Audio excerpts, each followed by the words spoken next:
और इतने में एक बहुत जोर की आवाज़ सुनाई भी गोली की। गोली सीधे ब्रिगेडियर जोशी के सीने पर लगी। मैंने दूर से देखा कि दो गाड़ी बहुत रफ्तार से आ रही है, वो ऐसी रफ्तार थी जैसे कि स्पीड वंदे भारत चल रही है। आवाज आई पटाखे की और मैंने देखा कि हमारे जो साथ ब्रिगेडियर जोशी चल रहे हैं वो गिर गए।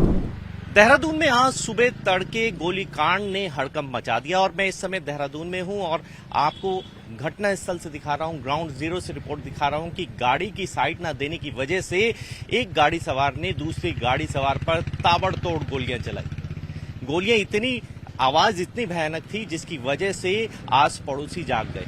मैं मृतक का साड़ू भाई हूँ, ब्रिगेडियर जोशी, जो कि हमारे साड़ू भाई हैं। हम लोग रोजाना ही प्रातः मॉर्निंग वॉक के लिए जाते हैं। 6:30 बजे अपने अपार्टमेंट से निकलते हुए उसी रास्ते सीधे ऊपर को घूमने निकलते हैं। 2-3 किलोमीटर हम लोग घूमने निकलते हैं। पीछे की रोड से निकलते हैं, ये मेन रोड के बाद आगे हनुमान मंदिर से टर्न हो जाते हैं। तो आज ये घटना जब हुई तो हम लोग 3 लोग थे, हम SP शर्मा जी और मैं और हमारे साड़ू भाई, हम लोग बात करते हुए जाते हैं। अचानक देखा बहुत तेजी से 2 गाड़ियाँ वहाँ से उस रोड पर चले आ रही थी।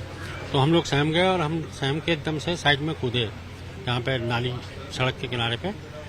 और इतने में एक बहुत जोर की आवाज़ सुनाई भी गोली की, पटाखे की तरह बहुत तेज आवाज़ थी। और वो गोली लगने से वो गोली सीधे ब्रिगेडियर जोशी के सीने पर लगी। और जैसे ही उनके सीने में वो एकदम से एकदम गिर गए तो हम दोनों उनको संभालने लग गए। हम और गाड़ी स्पीड से निकल गए। बाद में पता लगा कि उन गाड़ी का एक्सीडेंट हुआ, कहीं एक गाड़ी का उसके आदमी कोई मारा पीटा गया और दूसरी गाड़ी वाला भाग गया, जिसने जो वारदात की थी जिसने।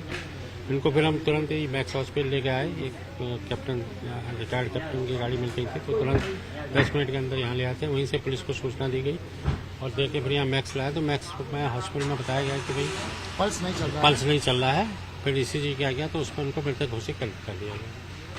और ये क्राइम बहुत बढ़ता जा रहा है देहरादून में। जहाँ भी देखें वहाँ पे इस तरह की वारदातें हो रही हैं। बाहर के जो क्रिमिनल्स हैं यहाँ आके इस तरह की वारदातों को अंजाम दे रहे हैं। चौड़ी गांव में कहीं पे भी कोई पुलिस का बैरिकेड नहीं है, पुलिस की कोई चौकी नहीं है, न पिकेट है।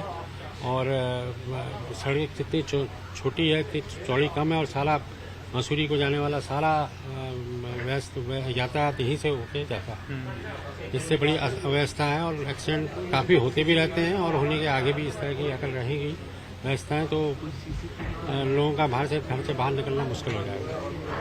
तो यहाँ पे ये जरूरी है कि एक पिकेट हो और बैरिकेड की व्यवस्था हो, जिससे क्रिमिनल्स के ऊपर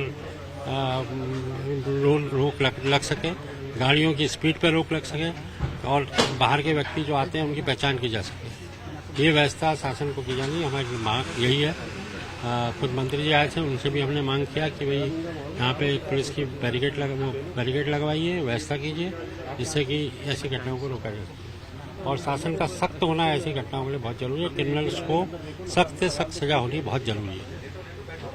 धन्यवाद। मैं SP शर्मा लिखता हूँ, शिव प्रकाश शर्मा। मैं जोड़ी गांव का निवासी हूँ। उसी अपार्टमेंट में रहता था जहाँ ब्रिगेडियर मुकेश जोशी की डेथ हुई है, उसी अपार्टमेंट में। अच्छा, आप लोग तो हमेशा ही मॉर्निंग वॉक में जाते हैं? 10 साल से मॉर्निंग वॉक। हाँ। लेकिन इस तरह की घटना कभी नहीं। क्या कुछ आपको लगता है? पूरी घटना क्या देखा जाए? नहीं, हम लोगों का न किसी से कोई आपराधिक रिकॉर्ड है, न हम लोग अपराध रिकॉर्ड वाले हैं, न कोई दुश्मनी है। हम लोग सुबह जा रहे थे, 8 मिनट हुआ था निकले हुए, मेन रोड पे सिनोला प्राथमिक विद्यालय के पास।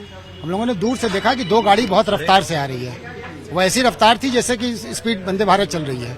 हम लोग किनारे आने की और कोशिश किए नाली की तरफ, तब तक एक आवाज आई पटाखे की और मैंने देखा कि हमारे जो साथ ब्रिगेडियर जोशी चल रहे हैं वो गिर गए। तब तक गाड़ी निकल गई। जब तक उनको हम उठाएं या सीधा करें वो फेंट हो गए। और फिर जब मैंने उनका 2 लेयर खोला तो स्पॉट मिला हमको ब्लड का। फिर लोगों ने तुरंत आनंद फानंद में अगल बगल के लोगों को पूछा, गाड़ी रोका और मैक्स लेके आए। इसमें 12-15 मिनट लगा होगा हम लोग को चढ़ाने उतारने में।